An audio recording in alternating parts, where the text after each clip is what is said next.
Hello and welcome to P2B World. I'm your host, Maqbool, with you at the debate. We're going to be taking a look at some important stories going on around the world, of course, with reference to Pakistan. First, in terms of the path to economic recovery that the country has been on since Prime Minister Shehbaz Sharif has taken office. And it is, of course, with the same enthusiasm that he had announced and called for an economic charter on his first day of office, that he has also reiterated the fact that this is something that Pakistan is striving towards. And because of the efforts of the government and the finance ministry, we have reached a place where we can see positive indicators also recognized by international financial institutions, including, of course, credit rating agencies such as Fitch and Moody's. And this is something, of course, that we've seen previously as well in terms of the upgrade in Pakistan's rating from stable to positive. And so we're going to be taking a look at the kind of indicators and the meaning that, of course, that holds for the people of Pakistan and its investors and business community, particularly when we also talk about inflation rates that the Prime Minister has also expressed great delight in announcing in terms of what lies ahead, particularly in terms of where we stand in August as a single-digit inflation rate and then moving towards even better numbers in the next few months. So we're going to be taking a look at how sustainable that is and what factors it's actually based on and what this means when we talk about the future of economic prosperity in the country. At the same time, of course, it's important to talk about our negotiations with the IMF and the board review, of course, still pending. It is not on the agenda again, but we're going to be taking a look at what this means and the efforts that this is going to be moving towards in terms of where Pakistan stands and where is it that the finance ministry is taking it, with, of course, the minister reiterating that efforts are fully underway and that there is going to be a positive news coming in soon, with the board, of course, taking the SLA up and moving forward with the way that we want to proceed with it, and, of course, in terms of the bilateral engagements and reassurances regarding Pakistan's debt rollovers as well. So we're going to be taking a look at all of this in light of where we're standing today, of course, in terms of these economic indicators, particularly what this means for the people of Pakistan and the businesses, and, of course, bringing in more money from outside of the country as well, and the kind of development projects that we can actually work towards, and what are the measures, particularly in terms of economic reforms and implementation of these reforms, and, of course, consistencies in policies that are needed for us to keep on this track. That is going to be our focus in the first segment of the show today. Our next one is going to take a look at the upcoming UN General Assembly session scheduled to be held later this month, with the Prime Minister, of course, in attendance, and he will also be addressing the General Assembly session with both Gaza and Kashmir as the key agenda points in his address. Also, of course, talking about the way that the world is moving towards the ways that we're going to handle conflict and resolutions, and perhaps a different way to look at it as well. At the same time, of course, we're going to be taking a look at what this means in terms of implementation by different governments and states, because this will be the first UN General Assembly after the genocide in Gaza began. And so we're going to be taking a closer look at what this address holds, particularly in terms of what Pakistan is going to say after getting elected to the UN Security Council as well, and also, of course, after the fact that this speech is going to be coming in after the Indian Prime Minister had already spoken the previous day. So we're going to be, of course, having a chance to respond to that as well. We're going to be taking a look at all of this in our next segment, and, of course, the importance that it will hold for these conflicts and the future of Pakistan with other countries. For this and more, as always, in the studios, I've been joined by senior analyst Farrukh Pitafi and Raja Faisal. And we've also been joined online by senior economist Dr. Khaqan Najib, and a regular on our show. Thank you very much, Dr. Khaqan, for being with us today and, of course, being a part of the discussion. It's a pleasure having you, as always. I'm going to start off with, of course, the way that we've been celebrating and talking about the fact that Pakistan's ratings have improved, first, of course, with Fitch and then with Moody's. And I want to understand what this means, particularly in terms of what we're struggling with when we talk about the way that the average Pakistani is dealing with economy, how businesses both in and outside of Pakistan are looking at the country, and then, of course, in terms of our bilateral engagements and debt rollovers that we're really hoping towards, particularly in terms of its close linkage with the IMF deal as well. So I want your understanding first in terms of the way that this will impact or change any current scenarios or interactions that we have with any of these stakeholders. So, Sana, thank you for the kind words. Good to be with all three of you. So, first of all, I think Pakistan economy is behaving in many ways as economies tend to behave when they are engaged with the IMF. Um, Within a short time of being in a program, people tend to see inflation on a downward trend. Pakistan has seen inflation going down, and that's largely related to a tight monetary policy. In Pakistan's case, it lingered on for a while because we had the supply side shocks of the floods and then the price pass throughs on the so I think it took a bit longer. We also have seen the current account almost come to a negligible amount last year. Again, something very typical with the fund. As the economy slows, the imports slow down. Rupee stabilizes, albeit at a higher price. What you would see is that the current account is more sustainable. In Pakistan's case, it just came down to 100 million, a few hundred million in terms of the deficit. So that's largely the economic picture and the downward trend in inflation. So that's the largest impact on the people of Pakistan. In FY23, they saw a 29% growth in prices. On top of that, they saw in FY24 a 24% average. Today, they are likely to see either in high single digit or around 10 to 12% growth in terms of the price hikes that they would be in a general sense the CPI inflation would come out to be.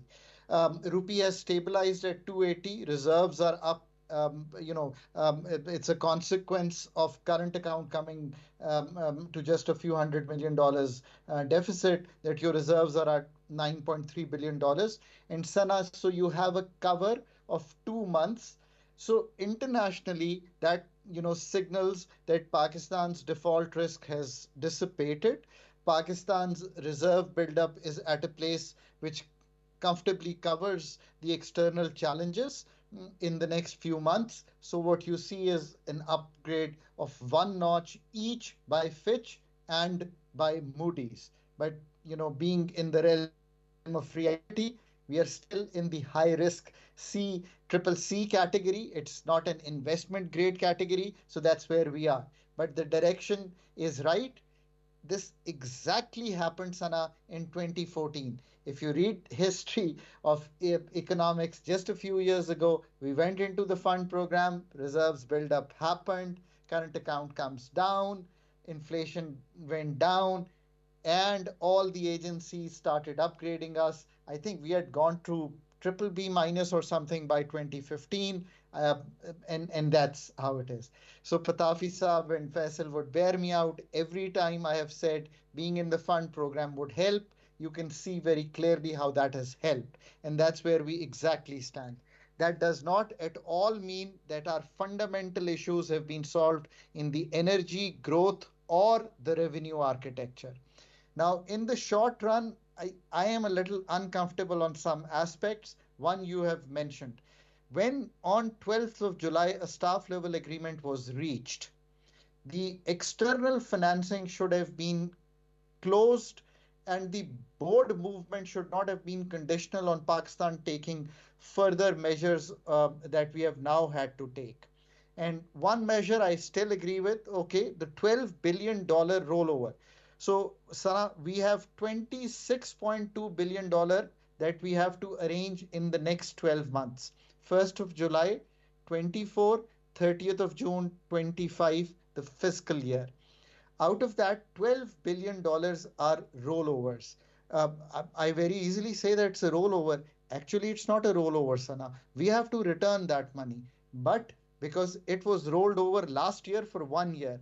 But considering where we are today, and in all honesty, at $9 billion of reserves, we cannot go back and give that money back. So the $5 billion rollover with Saudi Arabia, 4 billion with China, and 3 billion with UAE. 1 billion out of that has been rolled over because I think the date fell in July sometime. The 11 billion the fund is asking for guarantees at the ED level. The executive directors who represent these countries should say that they have received confirmation from the respective countries that they will be rolled over for 1 year. I think this is likely to happen. I think this is a delay that should not have happened but has happened. So far, so good. But here's my worrying part. The funds now ask the country that $2 billion are again short on the financing bit. The way they are coming up with this in my analysis, and this is not news, is that we have said that we will go and float a euro bond of $1 billion or so. I don't think we would have ever been in a position to float a euro bond this year.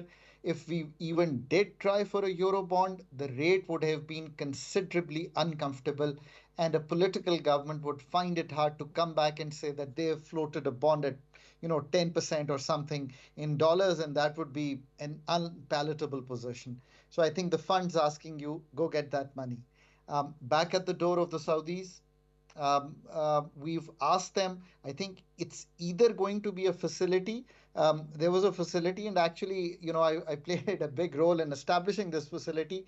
We go to ITFC. This is an arm of IDB. So they gave us a $100 million rollover on, they give us oil of $100 million. They don't ask us for the money. And for 12 months, we are not asked for that money. So you get $1.2 billion in 1 year. I think that's been asked. The reply is awaited, as the authorities say. And the other 800 million is commercial loans. Again, that's a chicken and egg situation, right? If the fund happens, then it's easy to get the commercial loans from the Western banks or the UAE banks or the Chinese banks. So I think the 2 billion, we should have ended this in July when the staff level agreement had happened, but it seems to have come up. What complicates this stuff is further. You're asking the Chinese for a debt reprofiling on your 2015 energy projects. You have monies that you need to give back to them. So I really hope that we can smoothen this out, and the 12 billion guarantees, the commitments come, and the $2 billion are arranged so that we get the fund facility to the board in September. Though I wouldn't bet my money for September, but that's what the authorities say. I'll go with it. Now I'm going to say something else on this, which is that the government today, through a news item we have learned, has now tried to find a big amount of money. Let's get clarity from the authorities what that amount is, to give a 6 rupees kind of subsidy on the electricity. It's fine to do so. You can cut your PSDP, you can cut your ADP and do that. In the beginning, keeping a PSDP, and you can take your programs out. And I had said this 1400 billion rupee PSDP is not palatable. Today we are at 1100. We are trending down. I think it'll come down further if we create this money. Tactically, I would have waited. If I was running Pakistan's program, I would have waited till October, gotten my board approval, then went ahead and talked to the fund to get this. You already have a 2-month room where you have given a subsidy on the federal government as well as in the Punjab government. This another 6 rupees is a very big show. Many nuances come when you tell the fund that this is what we are going to do. So there's someone sitting in Washington. There are two fellows. One's a structural guy, and there is a woman who's handling the electricity sector. So then they start investigating. Then they start asking you questions. So I really, really hope that they will not tie this up with the board. Again, strategically, we close the external funding, move ahead. Tactically, we should have waited. The second part is that there is a shortfall on the FBR flows. Again, this number of 13,000 billion rupees of collection is a high number. It begins with a 38% a hike that we need on the last year. In a slow economy, to get 38%, even with such high taxes, was always tough. The first 2 months, 21% growth. Again, I'm hopeful that September would be better. We would give comfort to the fund that we are not in much shortfall. Again, this is the kind of thing the funds always. There are 10 people looking at Pakistan, sitting in Washington 24/7, going through this data. They're all smart PhDs. They are functional in these areas: fiscal affairs, structural, energy, monetary. So again, but that's the situation. The good news for the people of Pakistan: if you have an inflation of 9.6% in this month, we should be looking at a monetary policy cut, which is substantive.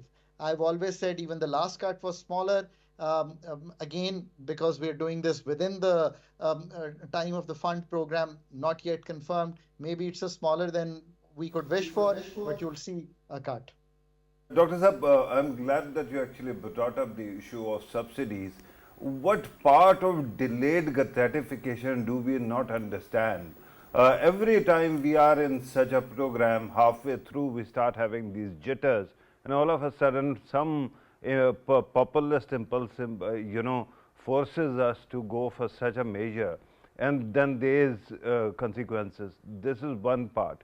The second part is former Governor State Bank or acting Governor State Bank, Murtaza Sayed, Dr. Murtaza Sayed actually wrote an economist piece. I'm sure you must have seen it as well. And he says that one of the biggest problem is that we are not being honest to ourselves. Pakistan needs debt reprofiling, and we are not actually moving in that direction. And he meant all of it, because it seems that the current rate of debt to GDP is not maintainable.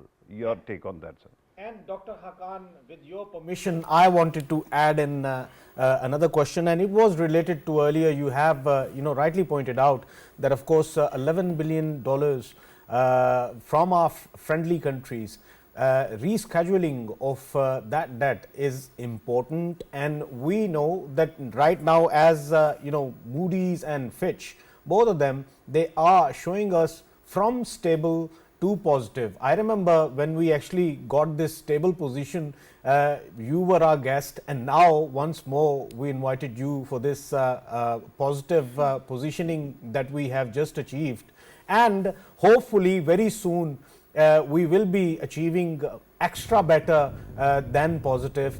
I don't know what they call it, Moody's and Fitch, whatever they call it, but we will be getting it soon. Can I presume that the economies, as we know, they revolve around the trust building? We have achieved that trust, in which, of course, we know that the positive talks with IMF for $7 billion would be, of course, happening, taking place very soon. That trust which we have achieved, is it going to help us while negotiating with IMF, as well as on the sidelines, if we carry on talking with our friendly countries to, of course, reschedule our debts? Would it sort of work better for us in coming days, sir? And Dr. Hakan, what you mentioned earlier with regards to how the IMF perhaps shouldn't have added this demand earlier, I want to understand in terms of what possible reasons could there be. One, of course, is the fact that this demand is there and there is a need for these assurances and for debt rollovers, and let's go with that. But do you think that there is anything in addition to that that is causing this delay? Because the finance minister seemed to be very confident of this being taken up in August and in September, but that hasn't happened so far. So what really could be the issue? Is there more than meets the eye? So Faisal, good to know that whenever I come on your program, there is positivity in Pakistan's economy. That's certainly good to know. On the other part, so Pitafi Saab, you're right. Subsidies, already we have about 1400 billion or so in the budget. Giving an indirect subsidy again through the power bills is not the smartest thing to do. What we are trying to do is to move out of the power subsidy, so that this whole array of things, that the 18% GST in our bills, the advance income tax in our bills, debt servicing surcharge 3 rupees 28 paisas in our bills, and then we add subsidies to deflate the bill. We're trying to get out of this regime, right? The whole process, the whole expenditure reform part of the subsidies was to take this out and take these into the income support program, a flagship, good, solid program of 10 million families that we have. So I don't know why we are trying to do this, one, within when we are trying to juggle and get all those things to close the program, and two, we are still trying to do it through the power bills. So I think someone has to think this through, and program running is as much of a policy framework as much as it's tactical, right? We should have made sure that whatever we did, the August shortfall was lesser. And when you sit within the government, there are things you can do. Then we could have waited tactically on this. That would have been my opinion. Pakistan has, I reiterate this fact every time on any program when we're talking about the fund. Please do not forget Pakistan in its life has never completed an EFF facility, an extended program facility. 13-16 was the only time we did so, and such kind of tactical moves, I would now go on record and say that I would call my friends and say, this summary should not go through the ECC. We should wait till we close the program. And then we would have a smaller huddle in the room, closed doors, small people, few people talking to them and trying to convince why I'm saying so. And that's how we would move. And I still maintain that's the way to run a program. So, Pitafi Saab, I think we are on the same page. On the debt reprofiling. So, the Kamran Khan is a known anchor. He's left dunya and gone away. He called me quite a few months or even more than that. And he said, I want to do a program on Pakistan's debt, which was in FY24, it was to the tune of $25 billion payable, which now I have said 26.2 billion. And I said to him, I'm not really a debt expert, so you've got to give me time to see this. So I started writing a paper. I wrote that paper. I shared it even with some, people who matter in the government. And I said that Pakistan is a typical case for debt reprofiling. And what I mean by that is that go to these three friendly countries without the IMF and ask them to reprofile this debt for a longer period. Go to the IPPs. If it's $8 billion, $10 billion, that's the ballpark figure. Roll it over for a longer period. If it's payable in the next 6 to 10 years, take it to 25, you will get space. It's been more than a year that I've been saying this. And, then I wrote a piece of paper. It's still right in front of me. Then I said, start taking debt for poverty swaps. That means the expenditure that you're doing on debt, start using, swaps for that. Debt for climate swaps. Pakistan's ripe for that. Start doing that. In a similar manner, do debt reprofiling of Pakistan's existing debt on the local as well. Take this issue head on. And these are, of course, my initial thoughts. This needs to be designed. Take your, debt office within the Ministry of Finance, get a few smart boys and girls, tell them to make you a framework of this. Today, we've hired an FA who is going to design this on the Chinese IPPs. Again, this work should have first been done, and even today it should be done by a professional Director General Office of which we have in the Ministry of Finance, and then we would actually know the picture. Because yes, it is true, our debt reprofiling is due. So there are no two ways. Then there are some debts that we owe to the IMF. IMF has to come through, Faisal. We owe them $7 billion.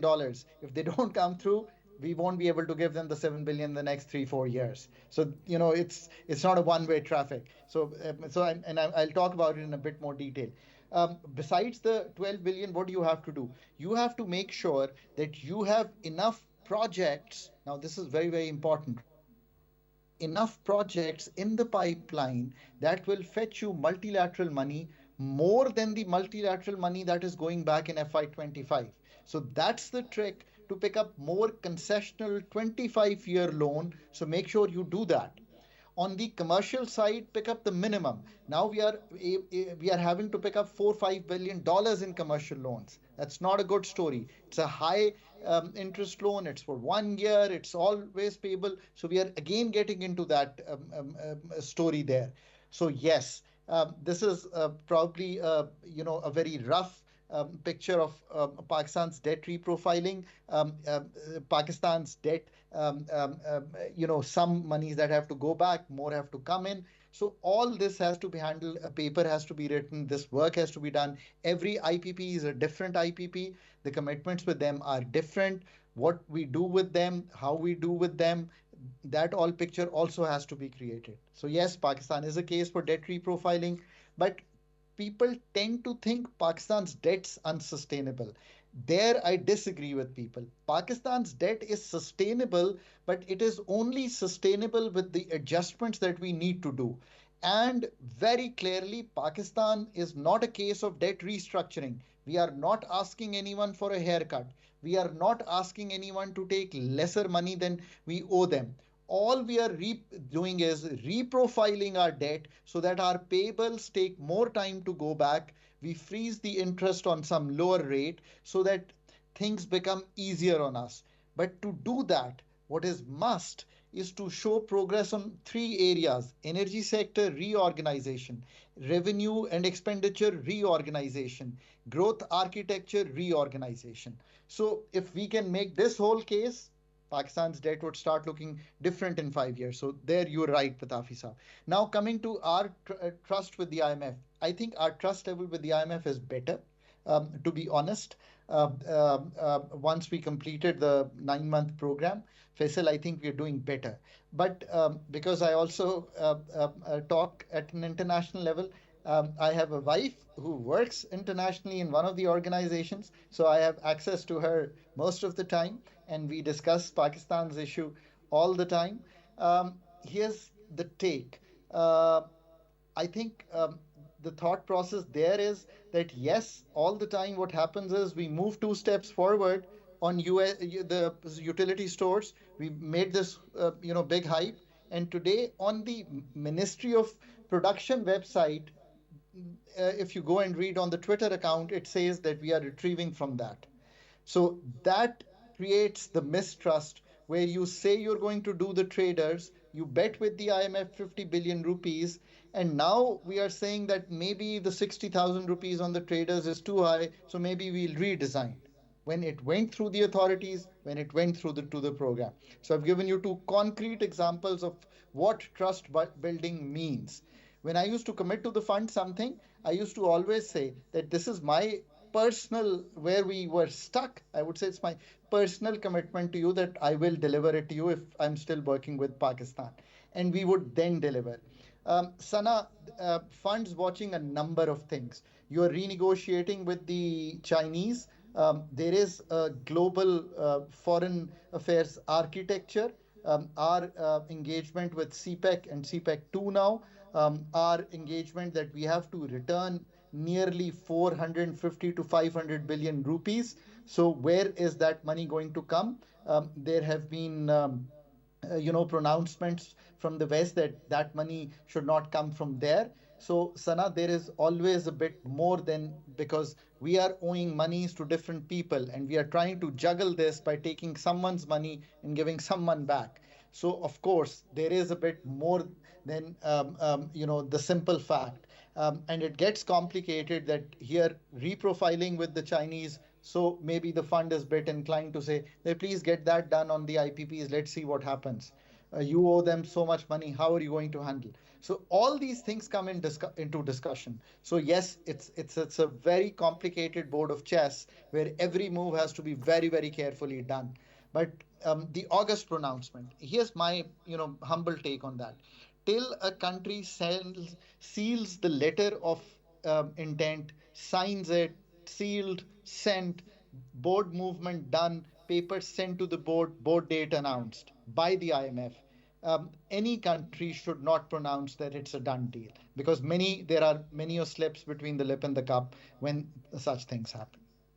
Absolutely. Dr. Haqqan, another aspect that I wanted to discuss was, of course, we keep talking about the positive trajectory that the country is on, and there are many indicators that, of course, we can compare with perhaps through the previous years that definitely are better, such as inflation, of course, and then others such as the international credit agencies. But I want your understanding in terms of what would that mean when we talk about the general population in Pakistan or the business community within the country, because, of course, while we hear that on the news, while these reports are coming in, or while these indicators are being cited as a move forward, there are many in the country who may still feel as if the country is still reeling, or that it's not really progressing, or that their daily lives haven't changed for the better. And so I want your understanding in why there is this discrepancy, and what can we do to help the general population understand what is really going on and how eventually perhaps it will benefit them. And Dr. Haqqan, especially related to inflation, of course, it is affecting the domestic economy as well. How would it move on later? And Dr. Saab, you spilled some beans here. You just mentioned regarding our debt office that it is now writing a report on IPP restructure, no, reprofiling, not restructuring. But with due respect, A, do we have a full-time in charge of debt office now? And secondly, if we have been actually making a lot of sound about this noise about this reprofiling for quite some time, and if we are doing it now, who should be punished for this kind of mistakes? So, Pitafi Sahab, you want me to live in Pakistan, hopefully, right? Yes, sir. Yes. For the people of Pakistan, look, go back 12 months. There was talk of default. There was a discomfort. There were nights when I was scrambling and calling people here and there and saying, you need to do this. You need to talk to this guy, and trying to, there was a worry. Reserves were less than a month's of import. So, Sana, for the first time in these 12 to 14 months, you have a comfortable macro stability in the country. So that's one thing. How does that affect the people of Pakistan? Let's say we didn't have macro stability. Rupee would be trading 350 or 400. Our imports would have slowed down. We would have difficulty getting petroleum products into the country. PIA would not be flying that comfortably. Things could have gotten that worse. So we are coming back from that brink of default to saying that we have 2 months of cover. Inflation is trending down at 9.6% today. Food inflation especially has trended further down as agriculture last year grew by 6%. A number of good crops. Wheat came out good, prices are down. Rice came out good, prices are down. So for the people, the only solace is that the rate of growth of prices has considerably slowed down. That does not mean that all prices have come down for them. But they still live in a country where rupee has come back from 315 to 278, is stable. There is no risk involved. Monies are flowing in. So their daily life, no shortages have ever been felt in Pakistan of any kind. We've actually gone about in our lifestyles as if we are not in a challenged situation. Make no mistake that we are in a challenged situation. We have a fiscal issue, we have an external issue, we are asking people to reprofile our monies, we are in an IMF program, we are trying to, juggle all these things. So it is challenging. But for the business groups, I think the biggest problem they are facing, number one, is the policy rate. So it's at 19 and a half. Next time I talk to you, if I was at the helm, rate would be much, much down because the real rate is much positive now. At 9.6, that would mean that the real rate is actually now positive by almost 10%. Traditionally, it is 2 to 3% that the real rate is positive. Room to cut is clear, room to cut big is clear. How much the state bank does depends how much they can convince the IMF. That's the truth. I mean, I could mince again my words, but that's the truth. I hope they can convince. So there, the business group has to feel that it's strange, guys. That I'm telling you, there's macro stability. I'm telling you, there is no risk of default. I'm telling you, the Fitch and Moody's have upgraded you. I'm telling you, the rupee is stable. I'm telling you, in the end, fund would come through. I'm telling you, the policy rate is going to go down. I'm telling you, inflation is on a downward trend. And still, there is a discomfort and uncertainty, which you've rightly identified. I see the business survey, it's in an uncomfortable situation. So that shows that people now think that this may be transitory stability. It has to be changed into permanent stability. But if you back down on utility stores, if you take back the trader scheme with only 50 billion trying to get out of that, you have agriculture income tax that you still have to do, your expenditure cuts you still have to do, and we start hearing these stories that out of 53 kind of from one of the members of the council, these create the uncertainties. So that's where we are. This is, I mean, I don't think I could have said it any more clearer that that's where we stand. But let's hope that government gets control of these things. But Tafi Saab, the answer to that is that Pakistan's most crises come from an HR issue. The debt office should be manned, or should have HR of very smart women and men who should be trained people in this job. Who understand, who work for the Morgan Stanleys, who understand country debt reprofiling. I know many people who work on that. I have a friend I recently met in Islamabad. He works from one of the UN agencies, and that's what he does in the world. And I had to sit and learn a number of things about Pakistan. He's written on Pakistan. So those are the kind of people, those are the kind of salaries you need to get and put them in important positions. On the heads of these institutions, again, these have to be people in positions who hold the pen in their hand and can make the changes, again, of professional competence. That story is always going to be there. True. Right. Thank you very much, Dr. Khaqanaji, for joining us and being much. a part of the discussion, as always. Thank you very much for being here. And now we're going to be taking a look at our next segment that focuses on the Prime Minister's upcoming visit in the UN General Assembly. And Faisal, I'd like your perspective on this in terms of what we've been seeing so far, particularly in terms of the way that this is going to be the first UN General Assembly session after the Gaza genocide began, and something, of course, it's on the agenda of the Prime Minister as well in his speech. What would you make of this entire session in the first place in terms of the impact or significance it holds, and how it can create that space for the relief of the people of Gaza?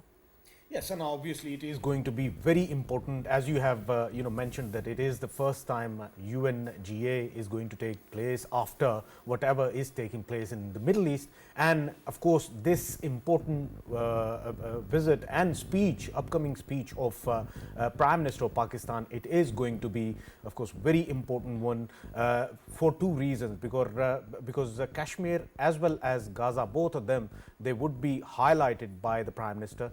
I'm being told that, of course, Kashmir, the resolutions, the seeking to implementation of the resolutions is, of course, being discussed, that it will be, of course, highlighted in his speech. Of course, when it comes to Kashmiri's right to self-determination, that would be highlighted. And when we come towards Gaza, of course, immediate request and the highlight of his speech would be, of course, the ceasefire. He seeks a ceasefire from the brute force of Israelis. And of course, after that, we have always believed in, and he will once more highlight the two-state solution and 1967 borders, before the war borders. That is the actual demand of Pakistan, and of course, which is acceptable to a larger countries of the United Nations itself. So two-state solution will be highlighted, but immediate ceasefire is the key to, of course, this conflict. And both of these issues, they are, of course, very important to be highlighted by Prime Minister in coming up speech. Right. And Farrukh, I'd like your perspective on this as well, particularly in terms of how this, of course, is going to be an important session, not just in terms of Gaza, but of course the fact that it's an important platform, and the Prime Minister will be talking about Kashmir and Gaza, and will be, of course, speaking of the Indian Prime Minister as well. And there is, of course, a way forward with that relationship also that Pakistan has been seeking. What exactly will be the outcome of this, and also the meetings on the sidelines of this session? Right, Sana, you said that Pakistani PM will be speaking after the Indian Prime Minister. So that is true, but usually what happens, both these countries have the right to respond because they have their delegation there, right, immediately after the speech. So no matter which one actually takes goes first, both will have something to say about each other. But you just said that this is the first UNGA summit after the Gaza genocide started. So let me also remind you that this is probably 76th or 77th session UNGA summit after the genocide in Kashmir started. Yeah. And that continues. Kashmir keeps on bleeding and nothing stops that, right? So I'm hoping that the Prime Minister will make a boisterous case. Every Prime Minister of Pakistan does that. And India usually tries to do something else. Usually, if you remember, when Narendra Modi first came to power, at that time, the elder brother of the current Prime Minister was PM in this country. And at that time, a special request came to Mia Nawaz Sharif that if you don't mention Kashmir in your speech, we will start building bridges with you. But he couldn't do it, right? Yeah. Who will be able to do it when so much is going wrong in Kashmir? So this time also there is a leverage, a kind of lever that India might like to use, and that is the SCO summit next month. With that in mind, they might actually try to use it as a leverage to ask Pakistan to go light. Even if you are going to mention Kashmir, you should be lighter on these issues. So I don't know what happens, but I'm sure that Pakistani PM will make a clear case on Kashmir in front of UNGA. That is not all. Pakistan once again is facing floods. India is also facing floods. Climate change is a huge issue, and economic conditions all over the world are also of huge concern to a lot of people. So I think that the Prime Minister will be able to showcase all these critical issues there, and I think it is a great forum. The only thing is, while Pakistan takes UNGA, Pakistan thinks it is very important, UNGA has to start believing in itself also and convince itself it is as important. Absolutely. Thank you, Farrukh, and thank you, Faisal, for joining us in the debate. That's all that we have time for, and we'll now see you tomorrow.